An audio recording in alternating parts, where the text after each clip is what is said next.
Gurunya tidak pernah ada. Sama dengan 3KM, itu yang saya persoalkan. Kalau alasannya normatif saja, dilemparkan begitu saja kepada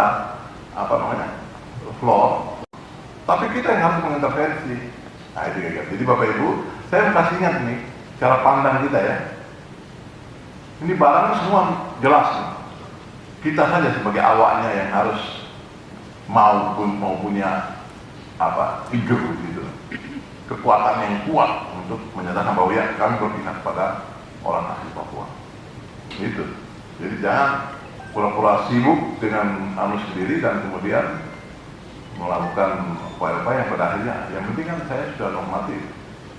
Soal hasilnya saya nggak tahu. Oh itu nonsense itu. Itu dikatakan kita gagal. Nggak usah ada sampean-sampean ini, nggak usah ada saya ini. Kira-kira nggak usah. Orang lain juga bisa kalau gitu. Bahkan katanya tanah surga yang jatuh dari garis gunung. Kalau bilang surga juga belum keluar, karena tidak dimanfaatkan dengan baik, tidak disyukur dan tidak dimanfaatkan dengan baik. Terus kakak itu dulu pernah beli ikan, terus ingin makan telur ikan dengan besar. Dan dulu kan video kan fakir makan telur ikan. Telur ikan dari mana? Dari Sulawesi Selatan. Dijualnya di Papua. Ya tidak usah begini, Bapak pun tidak ada mantap-mantap begini. Renungkan barang ini. Ini kelemahan yang paling hakiki di tanah Papua Barat, barang ini sudah malas bunyinya. Semua ada tapi semua bersunut. Semua ada tapi terhabisan bikin apa-apa. Karena apa? Terlalu kaku. Kaku dibarengi dengan tadi kemalasan. Potong. Ambil lagi yang lain. Kalau ditanya sama polisi, oh itu hak pelayan. Tapi yang terjadi apa? Tipu muslihat. Pengusaha mengambil keuntungan di sisi itu, tidak membayar pajak. Sama dengan kalau kita lihat perahu-perahu di lautan Sorong. Itu Pak Wali dan Pak Basili, perahu-perahu yang itu pinisi itu kalau sekarang kita mau pakai dia, kita bayar di mana? Ke Pemda Sorong. Ada yang tahu? Sampai pengusaha besar dari Jakarta, Bali, NTB masuk ke sini. Bahkan nanti kalau terbuka lagi antar negara sudah masuk ke sini. Cottage itu yang ada di Raja Ampat dan sekitarnya, saya sudah paham itu. Kalau datang kita go show gitu, nanti jawabannya begini, kasih tahu sama Bapak bahwa ini sudah renovasi Pak, jadi kami sudah penuh. Tidak percaya nanti, kami sini besoknya ada waktu atau malam-malam baru pergi ke cottage di. Nah, kalau tanya saja, bagaimana? Ada kamar kan? Nanti jawabannya, wah, lagi renovasi jadi sudah penuh. Maksud mereka, Bapak reservasi ke Bali, Bapak harus reservasi ke Jakarta, karena pemiliknya di situ, di Surabaya, di NTB. Jadi kita hanya dapat kotorannya, manusia itu dapat makan ikannya. Tapi kita selama ini, now, bisu, diam saja, membeku saja, hanya tahu beres. Pemerintah harus sediakan segala yang kita mau. Karena kita orang Papua yang luar biasa, yang konon harus apa-apa kita mau harus dipenuhi oleh semua, oleh pemerintah. Kalau nanti pemerintah penuhi, pemerintah jahat, pemerintah tidak berpihak, pemerintah begini, kami mau merdeka. Gitu.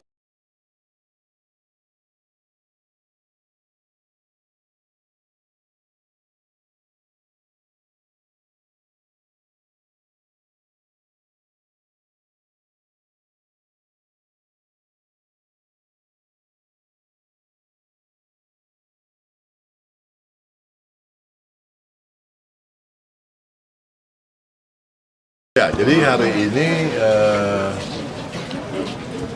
dalam rangka MONEF ya, monitoring dan evaluasi inflasi di setiap minggu hari Senin ya, setiap hari Senin, setiap minggu yang dibuat oleh Kementerian Kementerian Dalam Negeri, Bapak Menteri Dalam Negeri, dengan tim penanggulangan inflasi pusat (BPIP) ya. Nah itu puji Tuhan ya. Tadi saya harus paparan karena nampaknya hasil monitoring dan evaluasi Provinsi Papua Barat masih terendah inflasinya di antara 33 provinsi. Gitu.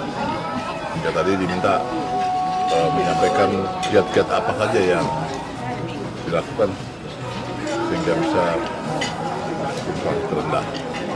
Yang pertama yang saya sampaikan adalah komunikasi intens antara para pemimpin. Itu salah satu kata kunci bahwa kita ini mau apa saja kalau semuanya itu berkomunikasi dengan baik, ya dengan baik, maka otomatis program perencanaan ya dan lain-lain itu akan bisa dilakukan dengan baik dengan kebijakan. Kami di provinsi saya sebagai ketua TPID ya, tim penanggulangan inflasi daerah. Wakil ketuanya itu adalah Bapak Romi, Kepala Bank Indonesia Barat. Sekretarisnya itu adalah asisten 2 di provinsi. Nah, itu dengan para bupati dan wali kota yang strukturnya masing-masing juga melaksanakan dengan sigap yang cepat tanpa kenal lelah, rapat terus membahas isu-isu yang berkaitan dengan inflasi bahan pokok maupun kita ini ada penerbangan ya, atau angkutan ya, yang cukup tinggi naik di akhir bulan Oktober. Itu kita lakukan intervensi. Tadi seperti misalkan untuk angkutan ojek, angkutan lainnya, maksudnya di nelayan, itu kita berikan insentif. Ada yang lewat bank, ada yang lewat kantor pos, ada yang lewat kupon. Ya saya berharap para tokoh-tokoh masyarakat, agama, adat, perempuan, pemuda juga untuk ikut bantu kami. Kalau ada situasi yang berkembang di tengah masyarakat, isu sekecil apapun yang berkaitan dengan inflasi ini, tolong inputkan ke kami. Saya kira begitu ya.